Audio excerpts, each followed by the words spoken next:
रवींद्र वायकर आणि अमोल कीर्तीकर यांची महाराष्ट्रातील लोकसभा निवडणुकीत सर्वाधिक अटीतटीची लढत झाली। या लढतीमध्ये शिंदे गटाच्या रवींद्र वायकर यांनी ठाकरे गटाच्या अमोल कीर्तीकर यांचा 48 मतांनी पराभव केला। सुरुवातीला कीर्तीकर यांना विजयी घोषित करण्यात आलं, मात्र फेरमतमोजणीत पोस्टल मत निर्णायक ठरल्यानं वायकर यांनी निसटता विजय मिळवला। आता या प्रकरणात एक नवीन ट्विस्ट आल्याचं पाहायला मिळत आहे। मतमोजणीच्या बद्दल ठाकरे गटाचे उमेदवार अमोल कीर्तीकर यांनी आक्षेप घेतलाय। या संदर्भात वनराई पोलिसांनी रवींद्र वायकर यांचे मेहुणे मंगेश पंडिलकर आणि निवडणूक आयोगाचे एकनोर ऑपरेटर दिनेश गुरव यांच्या विरोधात गुन्हा दाखल केलाय। निकालाच्या दिवशी वायकर यांचा मेहुणा मतमोजणी केंद्रात ईव्हीएम अनलॉक करणारा मोबाईल वापरत असल्याचं दिसून आलं। मतमोजणी केंद्रावरच्या खोलीत परवानगी नसताना सुद्धा मोबाईल वापरला गेल्याची तक्रार पोलीस स्टेशन आणि निवडणूक निर्णय अधिकाऱ्यांच्याकडे करण्यात आली। हिंदू समाज पक्षाचे उमेदवार भरत शाह यांनी तक्रार केली। दरम्यान वापरलेला मोबाईल वनराई पोलिसांनी ताब्यात घेतला असून बोटांचे ठसे सुद्धा घेण्यात आले आहेत। मंगेश पंडिलकर मतमोजणी केंद्राच्या मुख्य खोलीत मोबाईलचा वापर कशासाठी करत होते? मतमोजणी केंद्रावर त्यांचं नेमकं काम काय होतं असा प्रश्न उपस्थित केला जातोय। शिंदेंच्या शिवसेनेचे उत्तर पश्चिम मुंबई लोकसभेचे उमेदवार रवींद्र वायकर यांचा विजय सध्या वादाच्या भोऱ्यात सापडलाय। मतमोजणीच्या वेळेला गैरप्रकार झाल्याचा आरोप ठाकरे गटासह काही अपक्ष उमेदवारांकडून करण्यात येतो। या प्रकरणी वायकर यांच्या मेहुण्याच्या विरोधात गुन्हा दाखल करण्यात आलाय। यावरूनच ठाकरे गटाचे आमदार आदित्य ठाकरे यांनी केंद्र सरकारसह निवडणूक आयोगावर निशाणा साधलाय। निवडणूक आयोगाने सीसीटीव्ही फुटेज द्यायला नाकार दिलेला आहे, म्हणजे त्यांना ती अनिल मसी सारखी फुटेज नकोय वाटतं। आदित्य ठाकरे यांनी रवींद्र वायकर यांच्यावर खोचक टीका केली। म्हटलं जातं once a cheater always a cheater, तसं once a fraudster always a fraudster. Waikar प्रकरणात कोर्टात जाणार असल्याचंही आदित्य ठाकरे यांनी म्हटलंय।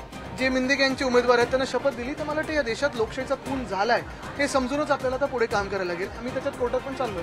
मस्क आणि राहुल गांधी यांनी ईव्हीएमवर उपस्थित केलेल्या प्रश्नावरून आदित्य ठाकरे यांनी भाजपला टोला हाणला। पुढे सगळे चीटिंग करून देखील लोकांनी त्यांना 240 वर खेचलेले। जर आज ईव्हीएम नसतं तर 40 पर्यंत पण पोहोचले नसते। आदित्य ठाकरे यांच्या टीकेनंतर राज्यातलं राजकारण तापण्याची चिन्ह आहेत। देशामध्ये ईव्हीएमवरून आधीच आरोप प्रत्यारोप होत आहेत। लोकसभा निवडणुकांच्या आधी ईव्हीएमचा मुद्दा सर्वोच्च न्यायालयातही गेला, मात्र न्यायालयाच्या निकालानंतरही ईव्हीएमबद्दल विरोधकांचं समाधान काही झालेलंच नाही। त्यातच आता जगातील दुसरे सर्वात श्रीमंत व्यक्ती आणि टेस्ला स्पेस एक्सचे सीईओ एलॉन मस्क यांनी आगीमध्ये तेल ओतलंय। एलॉन मस्क यांनी ईव्हीएमबद्दल मोठा बॉम्ब टाकलाय। मस्क यांनी अमेरिकेच्या अध्यक्षपदाचे उमेदवार रॉबर्ट एफ केनेडी ज्युनियर यांच्या एक्स पोस्टवर प्रतिक्रिया देताना ईव्हीएमबद्दल मोठा दावा केलाय। इलेक्ट्रॉनिक वोटिंग मशीन रद्द करण्यात याव्यात। मनुष्य आणि एआयद्वारे हॅक होण्याचा धोका आहे, जरी हा धोका कमी आहे तरीही खूप जास्त आहे। इलॉन मस्क जे टेक्नॉलॉजी बद्दल सगळ्यात जास्त बोलत असतात, इलेक्ट्रिक व्हेकल्स असतील, चंद्रावर रॉकेट सोडतात, सगळीकडे सोडतात। टेक्नॉलॉजीवर एवढा विश्वास असून देखील ईव्हीएमवर विश्वास नाहीये। ईव्हीएमवरून देशात राजकारण तापलेलं असताना एलॉन मस्क यांनी ईव्हीएमवर शंका उपस्थित केली।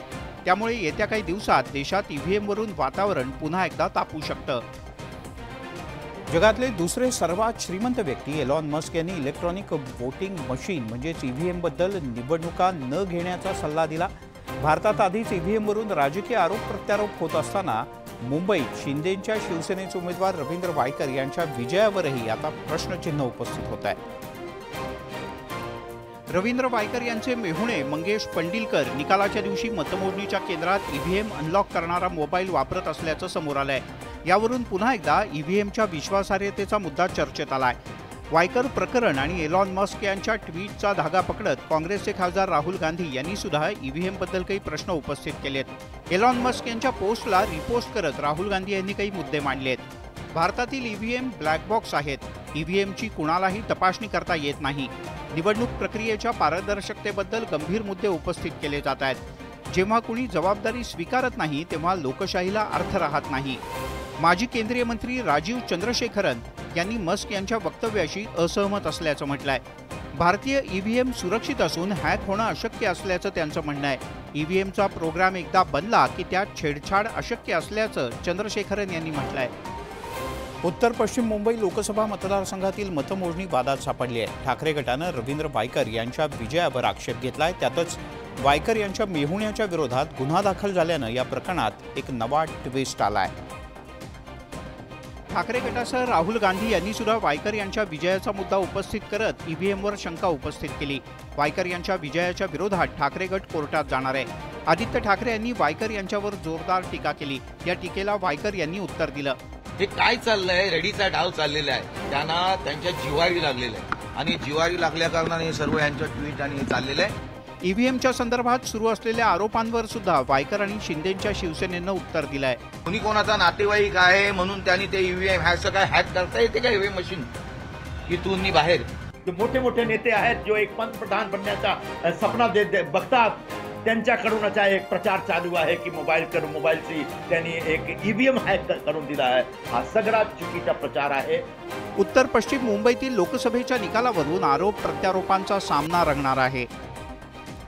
सध्या उत्तर पश्चिम मुंबई मतदारसंघातील लोकसभा निकालावरून राजकारण ढवळून निघालंय। शिंदेच्या शिवसेनेचे रवींद्र वायकर यांच्या विजयावर ठाकरे गटानं आक्षेप घेतलाय। तसंच या प्रकरणी वायकर यांच्या मेहुण्याच्या विरोधात गुन्हा दाखल झालाय। वायकर यांचे मेहुणे मंगेश पंडिलकर हे मतमोजणी केंद्रात ईव्हीएम अनलॉक करणारा मोबाईल घेऊन वापर करत होते असा आरोप होतोय। यानंतर विरोधी पक्षातल्या नेत्यांनी ईव्हीएमच्या वापरावर प्रश्नचिन्ह उपस्थित केलं। त्यावर आता निवडणूक आयोगानं पत्रकार परिषद घेऊन स्पष्टीकरण दिलंय। EVM is a stand alone system. त्याला अनलॉक करायला कुठलाही ओटीपी लागत नाही। सीसीटीव्ही फुटेजच्या मागणीवर सुद्धा निवडणूक आयोगानं माहिती दिली। Nobody will get the CCTV footage unless until there is an order from the competent court. कोर्टाच्या ऑर्डर शिवाय, कॉम्पिटंट कोर्टाच्या आदेशाशिवाय ते आम्हालाही बघता येणार नाहीये। या सगळ्या प्रकरणावरून मुख्यमंत्री एकनाथ शिंदे यांनी ठाकरे गटावर निशाणा साधलाय। काय दिशाभूल करण्याचा जे काही प्रयत्न चालू आहे त्या ठिकाणी पोलीस त्याचं स्पष्टीकरण देतील आणि जी वस्तुस्थिती वेगळी आहे हे गिरे तो भी टांग ऊपर अशातला हा भाग आहे। ईव्हीएम वरील शंका आणि आरोप प्रत्यारोपांच्यामुळे या प्रकरणाला वेगळं वळण लागलं आहे। तिकडे भिवंडी तालुक्यातील पडघा इथे संत संमेलन आणि हिंदू धर्मसभेचं आयोजन करण्यात आलं होतं। या सभेला मुख्य मार्गदर्शक म्हणून प्रक्षोभक वक्तव्य केल्यामुळे भाजपचे आमदार टी राजा सिंह हे प्रमुख पाहुणे उपस्थित होते। या धर्मसभेत वेगवेगळे ठराव मंजूर झाले। मात्र या धर्मसभेत भाजपचे आमदार टी राजा सिंह यांनी वादग्रस्त विधानं केली आहेत। लोकसभा निवडणूक निकालावर भाष्य करताना टी राजा सिंह यांनी केलेल्या विधानानं अनेकांच्या भुवया उंचावल्या। इस बार चुनाव में अगर हम 400 पार कर देते हैं तो हिंदू राष्ट्र घोषित हो जाता मेरे मित्रों। वक्फ बोर्ड कायदा रद्द करण्याची मागणी टी राजा सिंह यांनी केली। ये वक्फ बोर्ड एक्ट को खत्म किया जाए। लव जिहादच्या मुद्द्यावरून सुद्धा टी राजा सिंह यांनी वादग्रस्त विधान केलं। महाराष्ट्र में लव जिहाद के ऊपर, धर्मांतरण के ऊपर कानून क्यों नहीं बन रहा है? महाराष्ट्रातील हिंदुत्ववादी मुख्यमंत्री एकनाथ शिंदे यांना कुणाचं भय आहे असा प्रश्नही त्यांनी उपस्थित केला। जो हिंदू हित की बात करेगा वही महाराष्ट्र में राज करेगा। विधानसभा निवडणुकांच्या आधी महाराष्ट्रातल्या किल्ल्यांवरचं अतिक्रमण हटवण्याची मागणी सुद्धा त्यांनी केली आहे। भिवंडीतील पडघा इथे संत संमेलन आणि हिंदू धर्मसभा पार पडली। भाजपचे आमदार टी राजा सिंह यांनी या धर्मसभेला हजेरी लावली। या धर्मसभेत वेगवेगळे ठराव मंजूर करण्यात आले।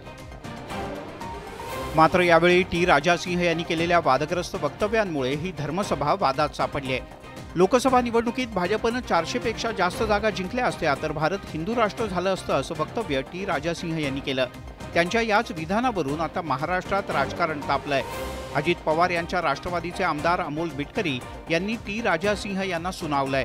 400 पार नाही, तुम्ही 500 पार जरी गेला असतात तरी या देशाला हिंदू राष्ट्र कोणीही घोषित करू शकत नाही। अशाच प्रकारची वक्तव्य त्या ठिकाणी पक्षासाठी, संघासाठी अडचणीची ठरणार नाहीत याची काळजी लोकप्रतिनिधी नेत्यांनी घेण्याची आवश्यकता त्या ठिकाणी आहे।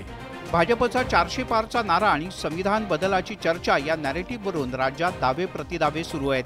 त्यातच भाजपच्या या आमदारानं 400 पार आणि हिंदू राष्ट्राचा संबंध जोडल्यानं राजकारण तापण्याची चिन्ह आहेत।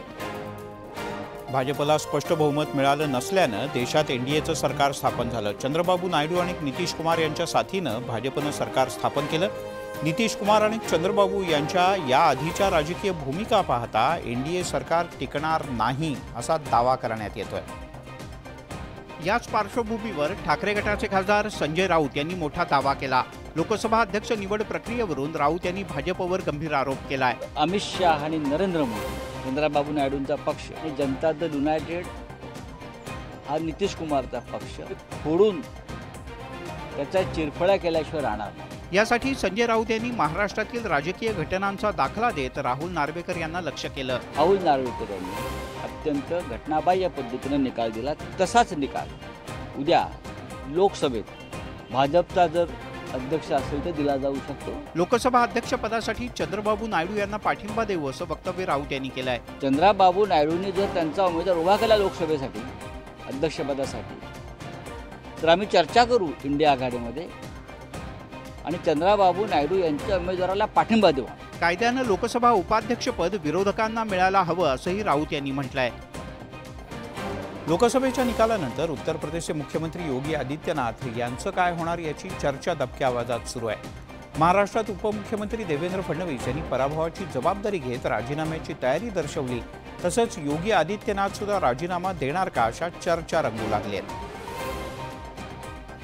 या पार्श्वभूमीवर राष्ट्रीय स्वयंसेवक संघाचे सरसंघचालक डॉक्टर मोहन भागवत आणि योगी आदित्यनाथ यांची भेट महत्त्वाची आहे. आदित्यनाथ यांनी शनिवारी दुपारी कॅम्पियरगंज भागातल्या एका शाळेत भागवत यांची पहिल्यांदा भेट घेतली. संघाच्या एका कार्यक्रमात सहभागी होण्यासाठी मोहन भागवत आले होते. योगी आदित्यनाथ आणि मोहन भागवत यांच्यातील दुसरी बैठक पक्कीबाग परिसरातील सरस्वती शिशु मंदिरात रात्री 8:30 वाजता झाली. या दोन्ही बैठका बंद दाराच्या आड झाल्या. सुमारे अर्धा तास दोघांमध्ये चर्चा झाल्याची माहिती आहे. देखिए आरएसएस को एक रोल देश में लोकतंत्र बचाने के लिए और संविधान रक्षा के लिए निभाना पड़ेगा. त्या ठिकाणी मार्गदर्शन करणं किंवा सरकारचा आढावा घेणं ही प्रक्रिया चिरंतर संघ आणि भारतीय जनता पार्टीमध्ये चालू आहे. उत्तर प्रदेशातील पराभवाच्या कारणांबद्दल योगी आणि भागवत यांच्यात चर्चा झाल्याचं कळतं. पुणे शहरानंतर आता कोकणात बॅनर वॉर सुरू झालंय मंडळी. कोकणातलं हे बॅनर वॉर महाविकास आघाडी किंवा महायुतीच्या दरम्यान नाही, तर हे बॅनर वॉर महायुतीमधल्याच शिवसेना आणि भाजप या दोन पक्षांमध्ये रंगलाय. वक्त आने दो, जवाब भी देंगे और हिसाब भी देंगे असा आशय बॅनरवर होता. या बॅनरवर शिवसेनेचे मंत्री उदय सामंत आणि त्यांचे बंधू किरण सामंत यांचा फोटो होता. त्यामुळे सामंत बंधूंनी बॅनरमधून नारायण राणे यांना इशारा दिल्याची चर्चा होती. या बॅनरनंतर दुसऱ्या दिवशी रत्नागिरी आणि कणकवलीत आणखीन काही बॅनर झळकले. बाप बाप होता है असा आशय आणि नारायण राणे यांचा फोटो असलेला बॅनर कणकवलीत झळकला. महायुतीमधील दोन पक्षांच्या या युद्धावर ठाकरे गटानं खोचक प्रतिक्रिया दिली. महायुतीमधले हे युद्ध जे काय तुम्ही म्हणता, पोस्टर वॉर असेल, शाब्दिक वॉर असेल, निवडणुकीमध्ये एकमेकाला आव्हान देण्याचा जो काही प्रकार असेल तो अधिक जोमानं व्हावा. महायुतीमध्ये असा वाद योग्य नाही.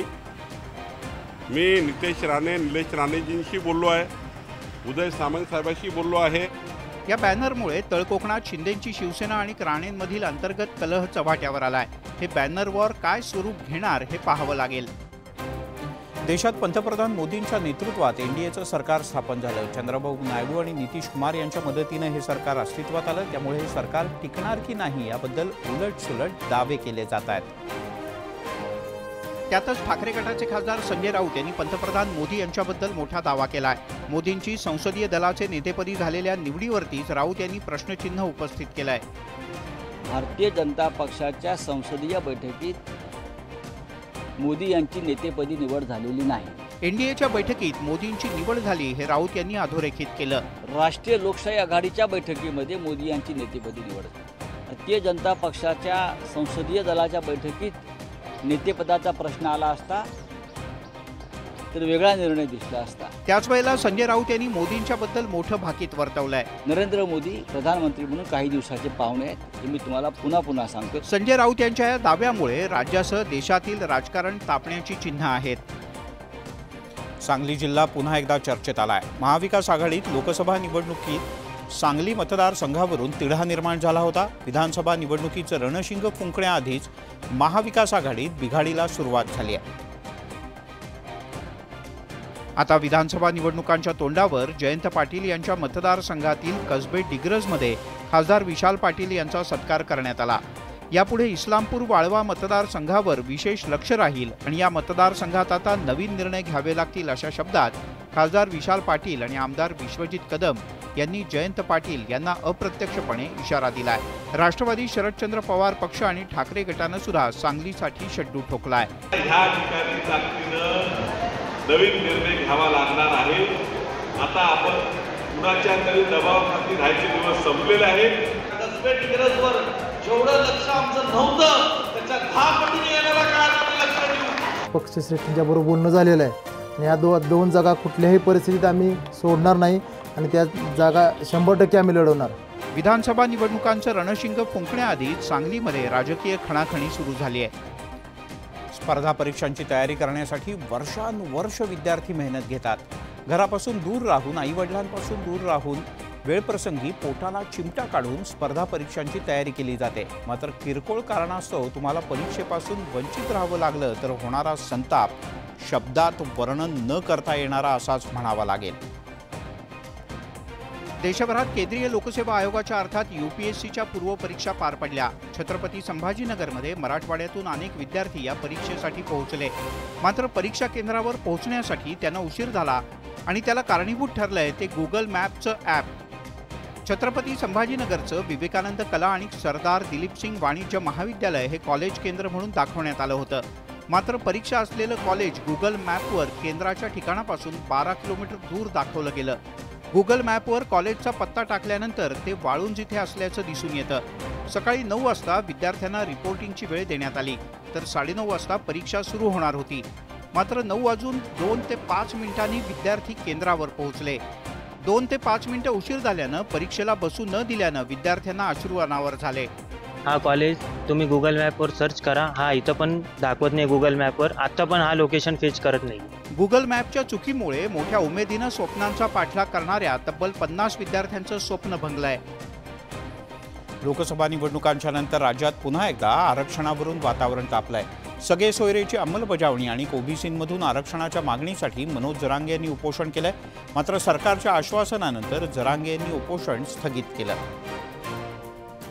जरांगे यांच्या उपोषणानंतर ओबीसी आरक्षणासाठी लक्ष्मण हाके यांनी उपोषण सुरू केलं। ओबीसी आरक्षणात कुणीही वाटेकरी नको या मागणीसाठी ओबीसी समाजाचे नेते आक्रमक झाले। ओबीसी आरक्षणाला धक्का लागणार नाही असं लेखी आश्वासन मुख्यमंत्री एकनाथ शिंदे आणि राज्यपालांनी द्यावं, तोपर्यंत उपोषणातून माघार घेणार नाही असं लक्ष्मण हाके यांनी स्पष्ट केलंय। या सर्व घटनाक्रमानंतर सगळे सोयरेचा GR काढणाऱ्यांचे आमदार मोजून पाडू असा इशारा ओबीसी नेते प्रकाश शेंडगे यांनी दिलाय। सामाजिक वर्गीय ओबीसी आहे, त्याच्या आरक्षणाला कसा धक्का पोहोचत नाही याचं उत्तर आम्हाला जोपर्यंत लेखी मिळत नाही तोपर्यंत आम्ही उपोषण थांबवणार नाही। हे उभ्या अख्ख्या महाराष्ट्रामध्ये या आंदोलनाचा वणवा जो आहे, या उपोषणाचा वणवा उभ्या महाराष्ट्रामध्ये पिकल्याशिवाय राहणार नाही। सरसकट कुणब्यांचे प्रमाणपत्र सुद्धा देणार नाही, हे आमच्याजवळ लिखित आहे। आरक्षणाच्या मुद्द्यावरून ओबीसी नेत्यांनी वेगवेगळ्या भूमिका मांडल्यात, त्यामुळे नेमकी कुणाची भूमिका खरी असा प्रश्न निर्माण झालाय। कोल्हापूर शहरातील शाहूपुरीमध्ये पत्की हॉस्पिटलच्या समोर रिक्षाच्या झालेल्या थरारक आणि विचित्र अपघाताचा व्हिडिओ समोर आलाय। शनिवारी सकाळी 9च्या सुमारास हा अपघात झाल्याचं बोललं जातं। सुदैवानं या अपघातात जीवितहानी झाली नाही, पण दोघे जण जखमी झाले आहेत। व्हायरल व्हिडिओमध्ये शाहूपुरीतील पत्की हॉस्पिटलच्या समोर रिक्षा थांबलेली दिसते। रिक्षा चालक टर्न घेत डाव्या बाजूने जाण्याच्या प्रयत्नात असल्याचं पाहायला मिळतंय। त्याचबरोबर रस्त्याच्या मध्यभागी येत उजव्या बाजूने भरधाव दुचाकीची धडक पहिल्यांदा त्या टर्न घेणाऱ्या रिक्षाला बसली। रिक्षाला दुचाकीनं धडक दिल्यानंतर दुचाकीवरील दोघे जण रस्त्याच्या उजव्या बाजूला असलेल्या पार्किंग कारवर जाऊन कोसळले। यानंतर रिक्षा अनियंत्रित झाली। ही रिक्षा पुन्हा U-टर्न घेत पुन्हा 360 डिग्रीमध्ये वळण घेत रस्त्यावर आल्याचं दिसून आलं। यानंतर रिक्षाच्या मध्ये येणाऱ्या एका महिलेला सुद्धा वाचवण्याचा प्रयत्न एका पुरुषाकडून होतो, मात्र एकमेकांना वाचवण्याच्या नादात त्यांना ही रिक्षा धडक देते। यावेळेला दोघं जण रस्त्यात जोरदार कोसळले। यावेळी त्यांच्या बाजूने रिक्षा गेल्यानं सुदैवानं जीवितहानी झाली नाही। अवघ्या 30 सेकंदात झालेल्या या अपघातानं अनेकांच्या काळजाचा ठोका चुकला। यासोबतच या बुलेटिनमध्ये